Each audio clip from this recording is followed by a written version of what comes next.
welcome back to the channel. I'm Matt, if you didn't know, and this is all about minis. So what we're going to do now is, because I've been away for a little bit, clearing my head, I'm going to show you where I got to on the car, what we're going to do. As you've just seen, I've had it warming up, so we've got the oil up to temp. Well, don't want to get it too hot because I've got to drain it out. So where we are now is the blipper's on, black shifter's on, like. I had problems with my oil temperature gauge, and it was actually the connectors. So I put a couple of deuce fasteners on my connectors now. So we've got temperature gauge, that's sorted. What I did with the wiring in the end for the blipper, once we found that bodge, I put a connector there, and I made a new extension loom which runs into the car.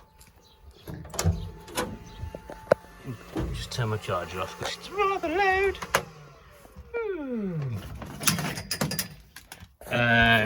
The extension goes in there.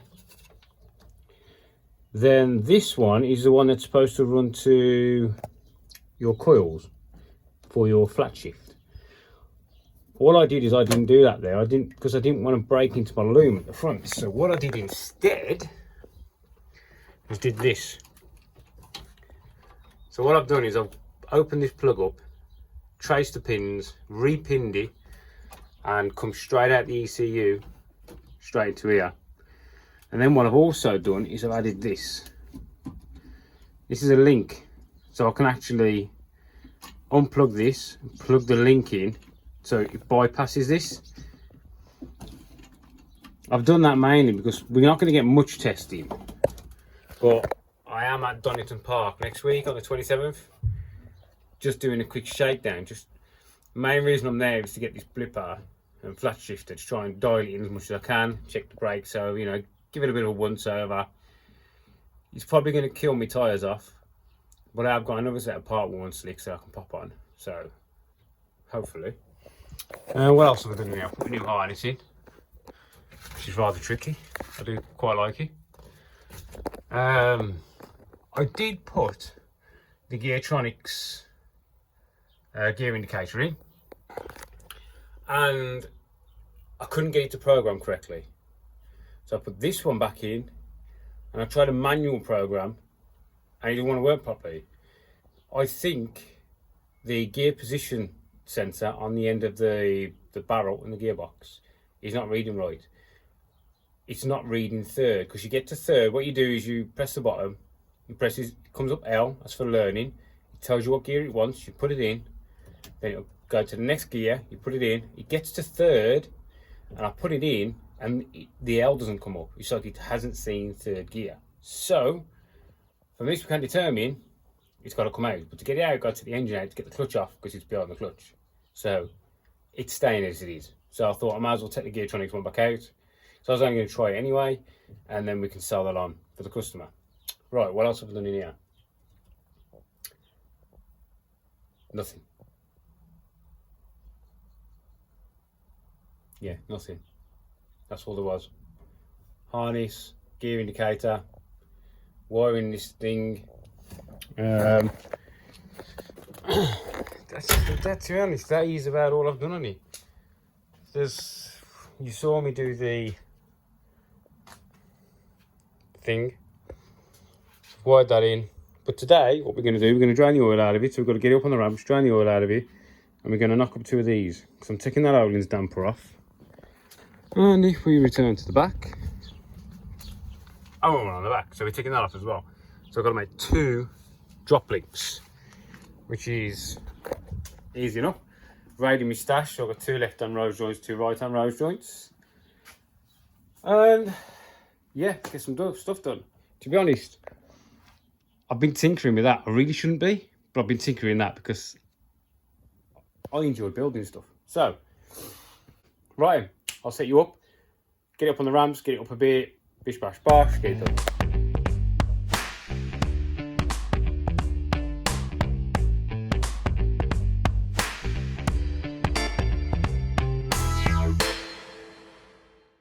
So some may wonder why I spend so much time cleaning my thing. See how clean that oil is? That is a quality and 2 races old because I hadn't changed it. But what I do is I clean my pot. So then when I come to drain it out, you can inspect your oil, yeah? I mean, look at this. Nothing. But there's a bit of dirt. But that is a healthy oil. Now, before I fitted this Mocha oil cooler, that would have come out black as the ace of spades because it cooks oil. Because this engine's not designed to do what I do, if you know what I mean. It's not designed to move a car that weighs this much. So, oil cooler and your oil will be so much happier.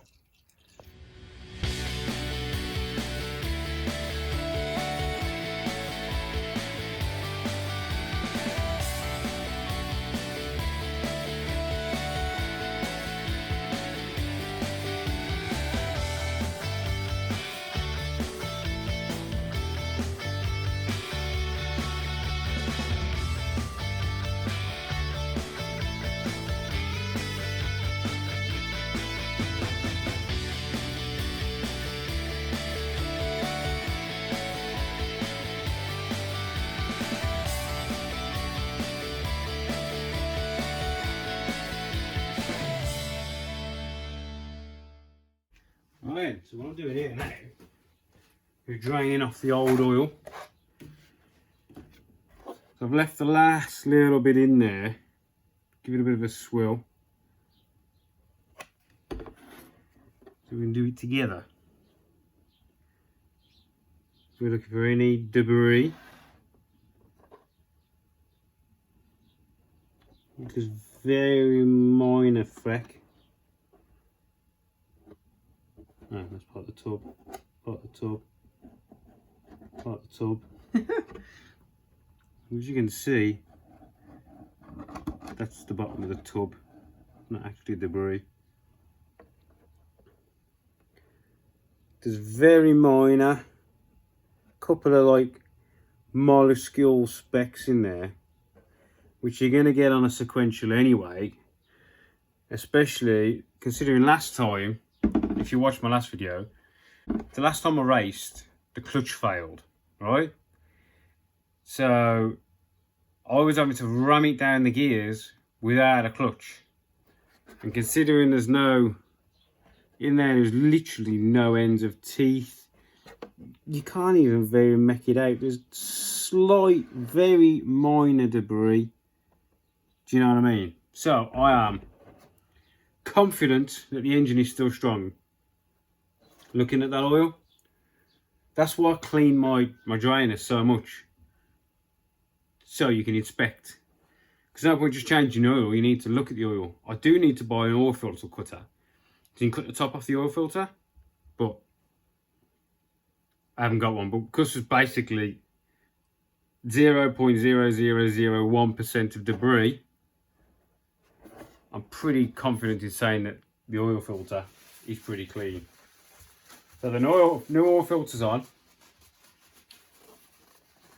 So this is saying there is just under 1 US gallon, which is 4 litres, isn't it? So I just need to put 4 litres back in there, which is what came out this tub anyway.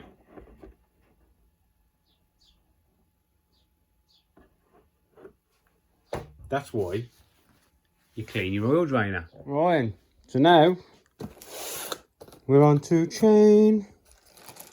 So I'm going to put one of these lovely oil soaked chains on.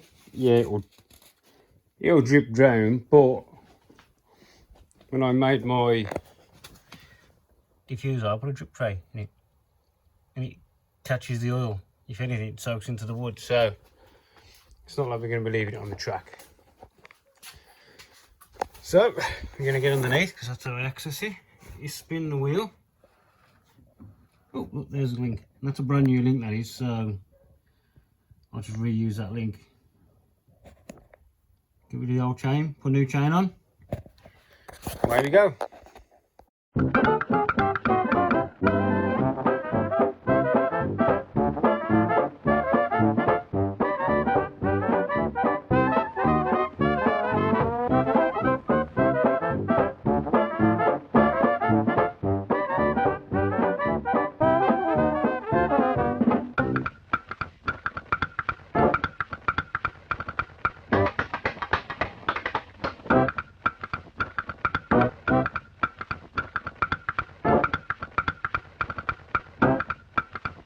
So that's that done.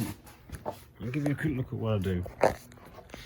There's my diff, which is in 2 billet hangers. All I've got is these adjusters.